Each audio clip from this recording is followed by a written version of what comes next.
Grabe. Grabe guys. Grabe guys. So ito yung problema ng ating TP-Link guys. Pinasukan siya ng langgam. Magandang araw mga kalabtik. Sa ngayong araw na to guys ay mayroon tayong aayusin. Kasi yung ating power adapter ng ating antenna sa ating bindo, pinasukan na naman ng masamang espiritu ng mga langgam guys. Ito yung kanilang dinaanan guys. Ito yung butas sa kanyang tagiliran. Yan, meron ditong tinatawag nito na reset button. So dito sila dumaan guys. Yan, tingnan nyo, mayroon pang pag-alagala guys. So yun, pumasok siya guys. Yan, doon sila dumadaan guys. So titingnan natin to guys. Subukan nating saksak. Yan, nakasaksak na siya. Pero hindi siya umiilaw. Yan o. So dapat kung gumagana to, mayroon tong ilaw dito guys. Yan o. Yan yung mga langgam. Yan.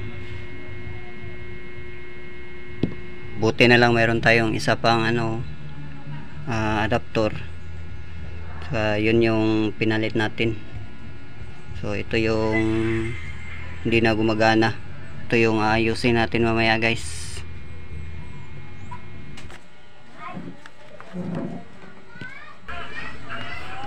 Ito yung mahirap tanggalin guys kasi yung niya walang tornilyo. So naka-fix lang siya. Kaya mahirap siyang tanggalin guys.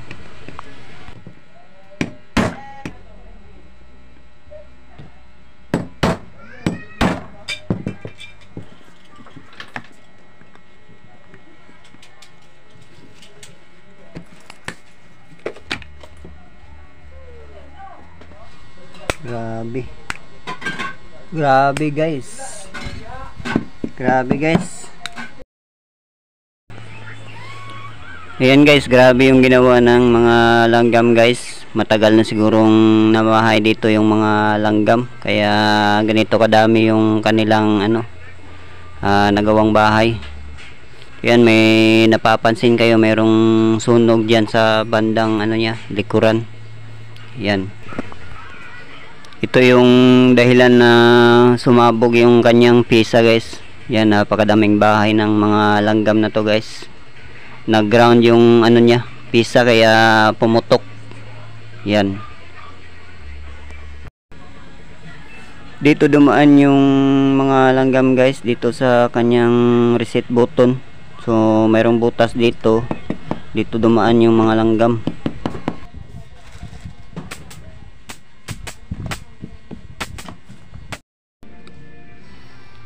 Okay, so linisan lang natin to guys gamit yung thinner. Yan, kung wala kayong thinner guys, pwede naman yung alcohol. Yan, para malinisan lang natin.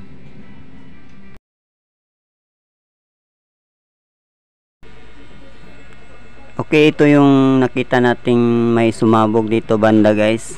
Ayan, i-check lang natin to guys. Ito yung kanyang resistor. So check natin mamaya gamit ang ating tester kung gumagana ba siya o nagkaroon na siya ng damage. Kung nagkaroon na siya ng damage, tatanggalin natin ito guys, tsaka try natin kung gumana yung ating gagawin. Okay, dito tayo mag tester guys. Itong resistor na to na mayroong sabog sa likod nya. Ayan, ito yung kanyang paa. Saka dito naman sa kabila yung kanyang yung isang paa niya. So dito tayo mag tester. Subukan natin kung papalo yung ating tester. Ibig sabihin goods pa yung resistor na to guys. Saka hanapin na lang natin yung mga yung ibang damage. So yan, naka times 1K yung tester natin guys. Okay, kung mapapansin nyo guys, pumapalo siya guys. So ibig sabihin goods yung resistor na to guys.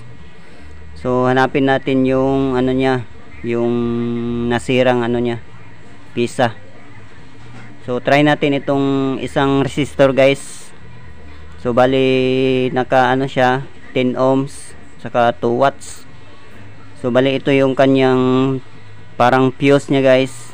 So dito tayo mag tester. Ayan, kung mapapansin nyo guys, walang reaction yung tester natin guys. So ibig sabihin ito yung na damage guys. Ayan, bali 10 ohms yan at saka 2 watts.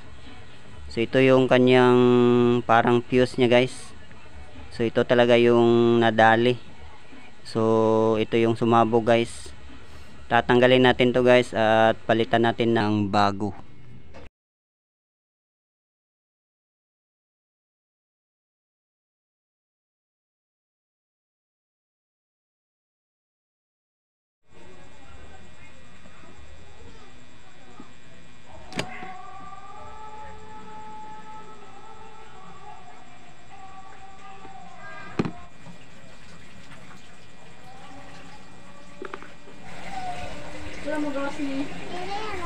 So ito yung ano guys, 10 ohms na resistor, 2 watts. So ito yung papalitan natin. Yan siya guys, hindi siya pumapalo. So ibig sabihin ano na siya, sira na siya guys.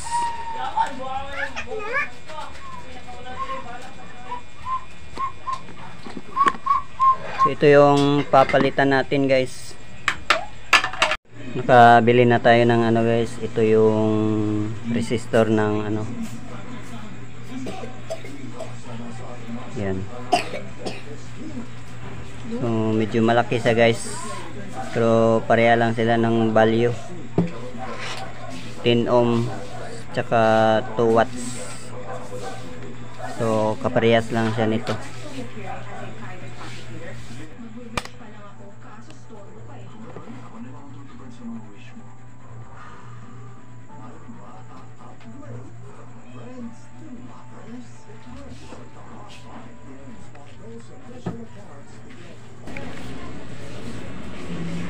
Yan, so nabili natin to guys sa halagang 3 pesos yung isa. So bali yung binili ko tatlo. Yan, napakamura lang to guys. Okay, lagay na natin dito sa kanyang lagayan at subukan natin hinangin para ma-try natin kung gumagana na. Okay guys.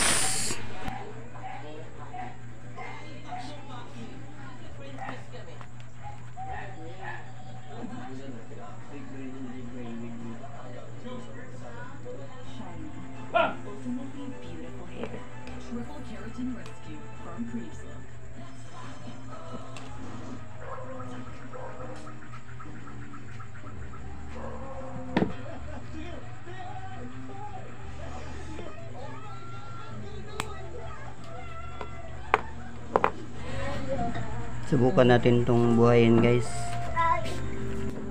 Ayan.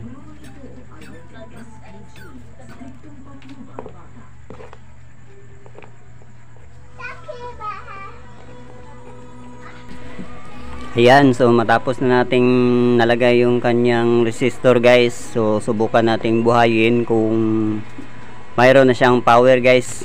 So sana successful. Ayun, so yan, kung mapapansin nyo guys, hindi lang siya masyadong makita. Yan, try nating i-off yung light at saka isaksak natin guys.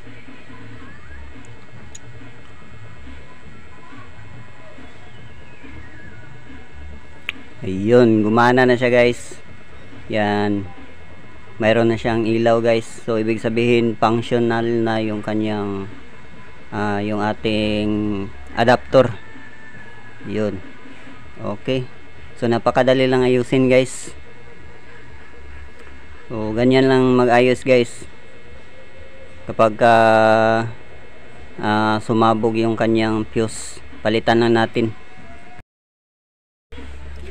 Okay, balik na natin to guys sa kanyang lagayan at para malagay na natin yung kanyang antenna.